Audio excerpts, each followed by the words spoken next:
Hi guys, this is Shahbaz Ali and welcome back to our channel class 10 by Adda 247। तो आज की इस वीडियो में हम आपको बताएंगे कि लेटर राइटिंग कैसे करनी है, आपको एनालिटिकल पैराग्राफ राइटिंग कैसे करनी है। Most of the students specially वो ये बहुत कंफ्यूज हो जाते हैं कि लेटर राइटिंग के अंदर हमें क्या लिखना चाहिए, क्या हमें अपने तरफ से वर्ड्स बनाने चाहिए या फिर हमें एक रट्टा मार लेना चाहिए किसी वर्ड्स का। तो आज ये कंफ्यूजन दूर हो जाएगी और मुझे ऐसा लगता है कि ये बहुत ही इजी क्वेश्चन होता है। आप आराम से इस क्वेश्चन को 5 मार्क्स आपको लेटर राइटिंग से, 5 मार्क्स आपको एनालिटिकल पैराग्राफ राइटिंग से बिना कुछ करे मिल जाएंगे। बस आपको कुछ चीजों का ध्यान रखना पड़ता है। सबसे पहली चीज तो आपकी फॉर्मेटिंग बहुत अच्छी होनी चाहिए। अच्छी का मतलब यह होना चाहिए कि वो स्टैंडर्ड होनी चाहिए। उसके अंदर अगर थोड़ी सी भी गलती हुई तो वो आपके मार्क्स कटने की वजह बन सकते हैं।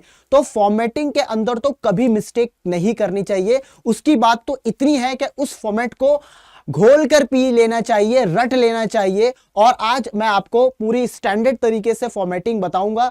और उसके अंदर जो बच्चे मोस्ट ऑफ द टाइम गलतियां करते हैं, जो लेटर को थोड़ा सा इलेजिबल बना देता है, नीट और क्लीन वो नहीं दिखता, तो वो भी हम देखेंगे कि ऐसा क्यों होता है कि बच्चे का जो लेटर है वो नीट एंड क्लीन क्यों नहीं दिख रहा है। क्योंकि एग्जामिनर को जरा सी भी प्रॉब्लम होती है अगर लेटर को पढ़ने में, तो वो आपके मार्क्स काटने में कभी नहीं चूकेगा। तो आइए आज इस वीडियो के अंदर, इस वीडियो को एंड तक देखना, क्योंकि इस वीडियो के अंदर मैं इतने सारे हैक्स बताने वाला हूं, इतने सारे फ्रेज बताने वाला हूं जो आप लेटर राइटिंग में लिखते हैं, और उन लेटर राइटिंग के फ्रेजेस को देखकर ही एग्जामिनर आपका बहुत ज्यादा खुश हो जाता है। तो चलिए भाई शुरुआत कर देते हैं बिना किसी देरी के लेटर राइटिंग के फॉर्मेट से। तो आइए बच्चों, सबसे पहले मैं आपको बताता हूं क्या कि जब भी कभी आप लेटर राइटिंग करते हैं तो एड्रेस जो लिखा जाता है वो एड्रेस लिखा जाता है सेंडर्स एड्रेस। यानी आप सेंडर का एड्रेस लिखेंगे और पहले एड्रेस लिखेंगे और दूसरी लाइन में यानी कॉमा लगाकर, मैं आपको यही थोड़ा सा बता देता हूं कि आपको कॉमा लगाना है और इसके बाद यहां पे सिटी लिखना है और यहां फिर फुल स्टॉप लगाना है। क्योंकि ये बातें बहुत कम लोग जानते हैं कि फुल स्टॉप कहां लगना है, कॉमा कहां लगना है। अगर सेंडर का एड्रेस बड़ा है तो जैसे ही आप एड्रेस लिखते चले जाओगे, कॉमा लगाते चले जाओगे, और जैसे ही आपका एड्रेस खत्म होगा, यानी जो लास्ट लाइन होगी आपकी जिसमें आप सिटी लिख रहे होंगे, वहां पर आप फुल स्टॉप लिख देंगे। उसके बाद आपको एक लाइन छोड़नी होगी, क्योंकि मैं आपको बता देता हूं, ये जितने भी आपको नंबरिंग दिख रही है, इन नंबरिंग के अंदर आपको हर नंबर, जब भी दूसरी कोई हेडिंग आएगी उसमें आपको हेडिंग बाय हेडिंग एक लाइन छोड़नी पड़ेगी, जिसको हम कह देते हैं LOL, राइट। LOL क्या का मतलब होता है लीव वन लाइन। यानी जब आपकी एक हेडिंग खत्म हो जाती है तो उसके बाद आपको एक लाइन क्या होती है बच्चे, छोड़नी पड़ती है, राइट। चलिए अब इसके बाद जब डेट आप लिख दें तो डेट का फॉर्मेट भी बहुत बच्चे क्या करते हैं ना, वो वैसे लिख देते हैं। जैसे मान लीजिए आज की आपकी जो डेट है वो ये है, तो ऐसे अगर आप डेट लिखोगे बच्चे, ऐसे अगर आप डेट लिखोगे तो ये डेट होगी गलत, तरीका गलत होगा। सही तरीका डेट को लिखने का वो ये होगा, फॉर एग्जांपल मैंने ये लिख दिया कि आपको ऐसे फरवरी 2026 इस तरह से डेट लिखनी होगी। तो ये सही तरीका डेट का लिखने का होगा। तो ध्यान से देखिए, डेट को लिखने का तरीका अगर आपने वैसे लिख दिया तो आपके मार्क्स कट सकते हैं और वो थोड़ा सा अनअट्रैक्टिव भी लग सकता है एग्जामिनर को, राइट। इसके बाद डेट के बाद फिर आप एक लाइन छोड़ेंगे, एक लाइन का गैप लेंगे, ठीक है। और गैप लिखने के बाद फिर आप रिसीवर का एड्रेस लिखेंगे। यानी इस लेटर को, यानी जिस लेटर को आप लिख रहे हैं उसका आप एड्रेस लिखेंगे, ठीक है। उसका एड्रेस लिखने से पहले उसका नाम यानी उसका डेजिग्नेशन, फिर उसका एड्रेस, फिर सिटी लास्ट में, एंड देन फिनिश, ओके। इसके बाद आप एक लाइन छोड़ेंगे और इस लाइन छोड़ने के बाद आप सब्जेक्ट लिखेंगे। अब सब्जेक्ट जो होना चाहिए वो एक लाइन में हो जाना चाहिए, only in one line, only in one line. Subject को कभी भी 2 लाइन के अंदर नहीं लिखना चाहिए। दूसरा, फिर जैसे ही आप सब्जेक्ट लिखोगे एक लाइन छोड़ोगे, फिर लिखोगे रिस्पेक्टेड सर या मैडम, या फिर डियर सर या मैडम। यानी यहां पर आप डियर सर भी लिख सकते हो, ठीक है, डियर सर भी लिख सकते हो आप, और आप या डियर मैडम भी लिख सकते हो, और आप खाली सर या मैडम भी लिख सकते हो। It's not really very important कि आपको डियर या रिस्पेक्टेड लगाना हो। इट्स योर ऑन चॉइस कि आप डियर या रिस्पेक्टेड लगाना चाहते हो, but it's not the part of the essential या quite essential part of the letter formatting, right. इसके बाद जैसे ही आपका लेटर शुरू होगा, देखिए अगर आपका लेटर एडिटर को है, अगर आपका लेटर एडिटर को है तो पहली लाइन जो है वो कुछ ऐसी होनी चाहिए जो एडिटर को एड्रेस कर रही हो। तो आप ये याद कर लीजिए, through the columns of your esteemed newspaper, right, through the columns of your esteemed newspaper, यानी मैं तुम्हारे कॉलम्स के थ्रू, है ना, या एज योर अ कीन reader of your esteemed newspaper, यानी तुम्हारा मैं जो बोल रहा हूं वो बहुत ही कीन रीडर है, जो बहुत ही या डेली रीडर है ऑफ योर एस्टीम्ड न्यूज़पेपर। आप ऐसे वर्डिंग लिख सकते हो पहली लाइन में। लेकिन अगर आपका जो लेटर है वो एक कंप्लेंट है, आप किसी अथॉरिटी को कंप्लेंट कर रहे हो, तो वहां पर आपकी शुरुआत होनी चाहिए, I wish to draw your attention towards the issue. Am I clear to this? I wish to draw your attention to this issue या टूवर्ड्स दिस इशू। इसका मतलब ये होता है क्योंकि आप यहां पर कंप्लेंट कर रहे होते हो, आप यहां पे कोई इशू होता है जिसको रिजॉल्व कराने के लिए आप उसको लेटर लिख रहे हो, तो ये वर्डिंग बिल्कुल ठीक होगी कि आप यहां पर यही लिखें कि आप अटेंशन ड्रॉ कराना चाहते हो जिस भी अथॉरिटी के अंडर वो आता है उस अथॉरिटी को, राइट। इसके बाद जब आप बॉडी लिख देंगे, यानी इंट्रोडक्शन में शुरुआत की लाइन लिख दोगे, तो जाहिर सी बात है आप पहले पैराग्राफ में क्या करोगे, तो पहले पैराग्राफ की राइटिंग तो आप ऐसे ही करोगे। तो उसके अंदर पहले पैराग्राफ में आप इंट्रोड्यूस करोगे प्रॉब्लम को, है ना, इंट्रोड्यूस करोगे प्रॉब्लम को, और वो जरूरी क्यों है, वो जरूरी क्यों है वो आप उसमें लिखोगे। फिर दूसरे पैराग्राफ में आप लिखोगे उसके इफेक्ट्स, उसके बेनिफिट्स या उसके डिमेरिट्स या उसके एडवांटेज या उसके डिसएडवांटेज आप लिखना शुरू करेंगे। और लास्ट में फिर आप लिखोगे आई होप, आप उससे उम्मीद करोगे कि वो जो आपने रिक्वेस्ट की है वो उसको पूरा कर दे। इसके बाद फिर नेक्स्ट लाइन में आप थैंकिंग यू लिखेंगे और लास्ट में फिर कॉमा लगाएंगे। Is that clear? लास्ट में कॉमा लगाएंगे और फिर आप यहां पे योर सिंसियरली के बाद कॉमा लगाएंगे, सॉरी कॉमा कह रहा हूं, फुल स्टॉप है ये, फुल स्टॉप लगाएंगे थैंकिंग यू लिखने के बाद, और फिर योर सिंसियरली लिखने के बाद आप कॉमा लगाएंगे। यहां पे आप योर्स ट्रूली भी लिख सकते हो, योर्स ट्रूली भी लिख सकते हो, और इसमें आप योर फेथफुली भी लिख सकते हो, योर्स फेथफुली। अच्छा, एक बात और ध्यान रखनी है, बहुत सारे बच्चे योर्स को इस तरह से लिख देते हैं एपिस्ट्रोफी लगा के, ये गलत होगा। योर्स एपिस्ट्रोफी लगा के आप नहीं लिखेंगे, इस बात को आपको ध्यान रखना है। Is that clear? Am I clear to you? अब हम देखेंगे, एक पैराग्राफ करेंगे, और मतलब सॉरी पैराग्राफ कह रहा हूं मैं, एक क्वेश्चन करेंगे, और क्वेश्चन को देखो, अगर आप देखोगे तो मान लीजिए ये क्वेश्चन आपके सामने आ गया है। अब अगर इस क्वेश्चन को आप करना चाहोगे तो कैसे करोगे? तो जैसे इसके अंदर लिखा है, a leading communication company Savera is sponsoring a half marathon run in your city to raise funds for Koshish, that is an orphanage. You are Roshni or Roshan, whatever, school captain of Adarsh Vidyalaya. You are leading a batch of 100 students in the half marathon to be held in your city. Write a letter to the editor of a national daily emphasizing the participation of school children in such programs as a part of voluntary community service. Highlight the benefits of participation in such activities. यानी मोटा मोटा इसमें ये बात बताई गई है कि एक कम्युनिकेशन कंपनी है जिसका नाम है सवेरा, और वो कंपनी जो है वो बेसिकली स्पॉन्सर कर रही है एक मैराथन को, और इस मैराथन से आने वाला पैसा जो है वो फंड में जाएगा। किस फंड में? एक ऑर्फनेज है जिसका नाम है कोशिश, तो उस फंड में जाएगा। तो यहां पर एक बच्चा है, ठीक है, जो आदर्श विद्यालय में पढ़ता है उसका नाम रोशन या रोशनी है, वो अपने स्कूल का स्कूल कैप्टन है जो एक मैराथन करा रहा है जिसके अंडर में एक पूरा बैच है 100 ऑफ स्टूडेंट्स, वो मैराथन करा रहा है, और वही लेटर लिख रहा है एडिटर को। किस एडिटर को? यानी एडिटर ऑफ न्यूज, यहाँ पे नेशनल डेली न्यूज़पेपर का नाम है, उस न्यूज़पेपर को के एडिटर को लेटर लिखा जा रहा है कि आप आइए, पार्टिसिपेट कीजिए, हमारे पूरे इस इवेंट को कवर कीजिए। तो इस के लिए रिक्वेस्ट की जा रही है, उसके क्या क्या बेनिफिट्स होंगे मैराथन के और दूसरी चीजों के, वो ये बात इसमें आपको मेंशन करनी होगी। तो आइए इस लेटर को कैसे लिखा जाएगा। तो सिंपली इस लेटर को देखो, सबसे पहले एड्रेस यानी सेंडर का एड्रेस, यानी जो बेच रहा है, मतलब जो भेज रहा है, तो वो जब भेजेगा तो आप जरा देखेंगे उसका आदर्श विद्यालय का नाम यानी सेंडर का एड्रेस लिखा जाएगा, उसके बाद शहर का नाम, उसके बाद डेट, उसके बाद जो भेजा जा रहा है, ये ध्यान से देख लीजिए, टू किसे भेजा जा रहा है? एडिटर को, इसके एडिटर के न्यूज़पेपर का नाम, फिर शहर का नाम, और फिर आप यहाँ पे सब्जेक्ट लिखेंगे। सब्जेक्ट एक लाइन के अंदर होना चाहिए, फिर रेस्पेक्टेड सर या मैडम। और देखिए ये लाइन आप देख पा रहे होंगे, आप ये लाइन देख पा रहे होंगे आराम से। ये लाइन मैंने आपके लिए हाईलाइटेड कर ली है कि through the columns of your esteemed newspaper I wish to highlight.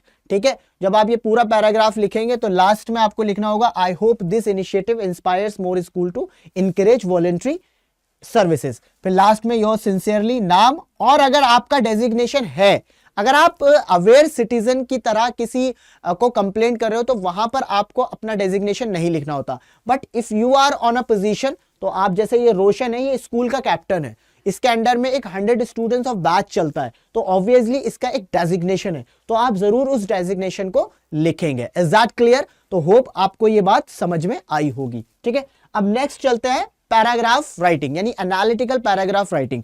तो सबसे पहले मैं बात बता दूं, ये भी आपका 5 मार्कर होता है एनालिटिकल पैराग्राफ राइटिंग, जिसके अंदर आपको 100 to 120 वर्ड्स के अंदर एक पैराग्राफ लिखना होता है। और ये क्वेश्चन जो किस तरह से आपको दिया जाता है, आपको डेटा दिया जाता है, उस डेटा को आपको रिप्रेजेंट करना होता है, इलस्ट्रेट करना होता है, और सारी बातें फिर बतानी होती है, और फिर कंक्लूजन देना होता है। लेकिन एक बात ध्यान रख लीजिएगा, कंक्लूजन देते टाइम आपको अपना कंक्लूजन नहीं देना है। You can't right I think या इन माई ओपिनियन, क्योंकि एनालिटिकल राइटिंग जो होती है वहां पर सिर्फ फैक्ट्स को एनालाइज किया जाता है और उस फैक्ट्स के बेसिस पर कंक्लूजन निकाला जाता है, नॉट योर कंक्लूजन। अपना कंक्लूजन निकलता है आर्ग्यूमेंटेटिव पैराग्राफ राइटिंग के अंदर। अगर आर्ग्यूमेंटेटिव पैराग्राफ राइटिंग आता है तो उसमें अपना कंक्लूजन देना होता है, बट एनालिटिकल पैराग्राफ राइटिंग के अंदर अपना कंक्लूजन नहीं देना होता है, फैक्ट्स के बेस पर कंक्लूड आपको करना होता है। तो चलिए देखते हैं। तो सबसे पहले आप इंट्रोडक्शन फ्रेज में, यानी आप अपना इंट्रोडक्शन कैसे शुरू करेंगे। तो सबसे पहले आप देखेंगे, अगर आपको डेटा दे रखा है तो आप लिखेंगे द गिवन डेटा। आप लिखेंगे क्या? The given data illustrates. अगर आपको ग्राफ या चार्ट दे रखा है तो आप लिख सकते हैं द ग्राफ या चार्ट रिप्रेजेंट्स। अगर आपको टेबल दे रखी है, the data table provides information about something, right.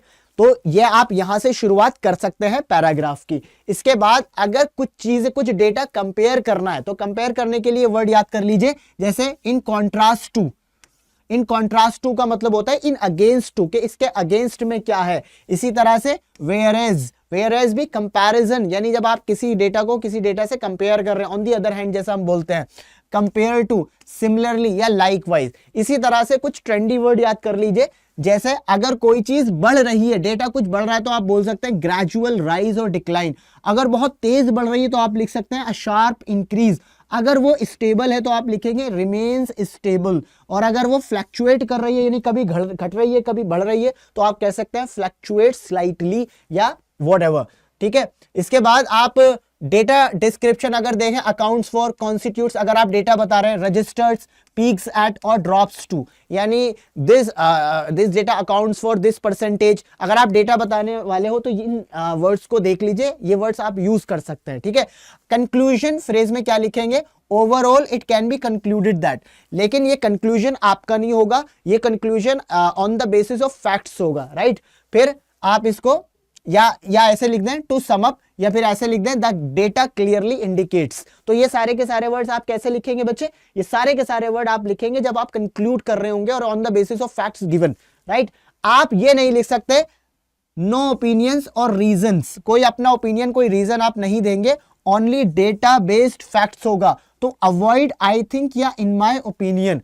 तो जाहिर सी बात है कंक्लूजन के अंदर अगर आपने जैसे ही लिख दिया ना आई थिंक या इन माय ओपिनियन, आपके मार्क्स कट जाएंगे, ध्यान रखना।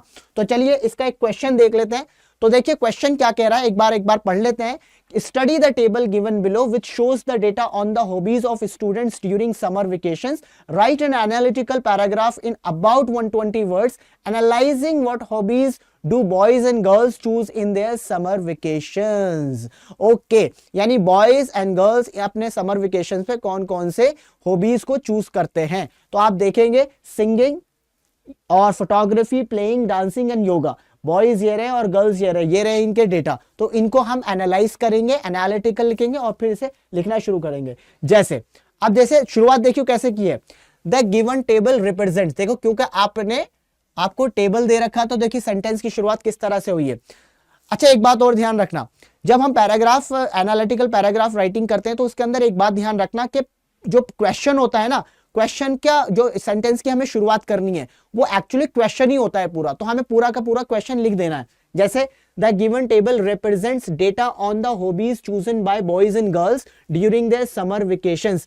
Overall boys and girls show different preferences in their choice of activities. ये यहां से लेके यहां तक पूरा का पूरा आप क्वेश्चन में से छाप देंगे सॉरी, तो क्वेश्चन के अंदर से छापेंगे, उसके बाद फिर एनालाइज करेंगे। जैसे among the boys photography is most popular hobby at 35%। देखिए जब डेटा शुरुआत किया लिखने का, आप जरा यहां पर ध्यान दीजिएगा, बॉयज का डेटा इन्होंने लिया, जब बॉयज का डेटा लिया तो सबसे हाईएस्ट वाला लिया। तो इस बात से यह भी पता लगता है जब आप डेटा उठा रहे हो तो इस तरह से लेंगे, हाईएस्ट यानी हाई टू लो, ऐसे कर लें, हाई टू लो, या फिर उल्टा लो टू हाई, यानी ऐसा नहीं कि आप इन बिटवीन से डेटा उठाना शुरू कर दें, ये अच्छा नहीं होता लिखने में, ठीक है। तो सबसे पहले देखो इन्होंने बॉयज की सबसे जो हाईएस्ट परसेंटेज थी वो थी क्या, 35%, और वो फोटोग्राफी है। फॉलोड बाय, फिर उसके बाद प्लेइंग गेम्स एट 30%, योगा फिर 19%, फिर डांसिंग और सिंगिंग जो है वो 13% बताई गई। इसके बाद इन कॉन्ट्रास्ट, देखिए वर्ड आ गया, जब डेटा कंपेयर कर रहे हो तो देखो इन कॉन्ट्रास्ट, वेयर एज, है ना, ये मैंने वर्ड बहुत सारे लिखवाए थे, देखो in contrast, whereas, compare to, similarly या लाइकवाइज, अगर सिमिलर है तो, लेकिन इन कॉन्ट्रास्ट है तो इन कॉन्ट्रास्ट लिखेंगे, ठीक है। आगे ये वर्ड लिख लिया, girls show a strong inclination towards, तो देखो गर्ल्स का भी सबसे ज्यादा जो हाईएस्ट डेटा है वो उठाया है। अगर आप देखेंगे गर्ल्स का हाईएस्ट डेटा क्या है, वो है आपका 40%, और वो है डांसिंग।